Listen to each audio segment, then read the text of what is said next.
When I was a child, my aunt and uncle took me to the newly opened Madison Square Garden to see the Ringling Brothers and Barnum and Bailey Circus.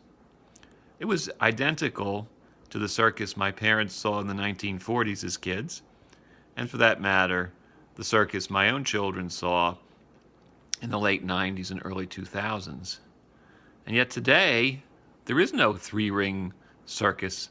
It's been supplanted by a much smaller and more intimate type of entertainment, exemplified by the Big Apple Circus.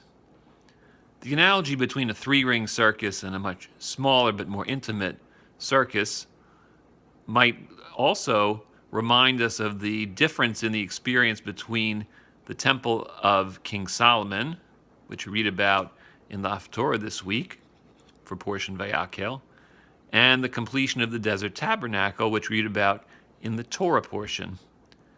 The one experience, that of Solomon's temple, must have been one of grandeur, of just seeing more than the eye could take in, almost.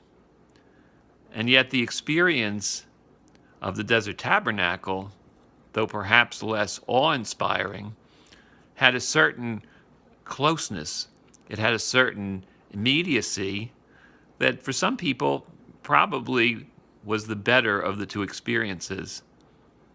There are many ways which we can experience God, and they can all be enriching. Sometimes we have a three-ring circus, but sometimes it's really okay if we just have a smaller and more intimate conversation. This is Rabbi Scott Hoffman, and this is the Torah Minute.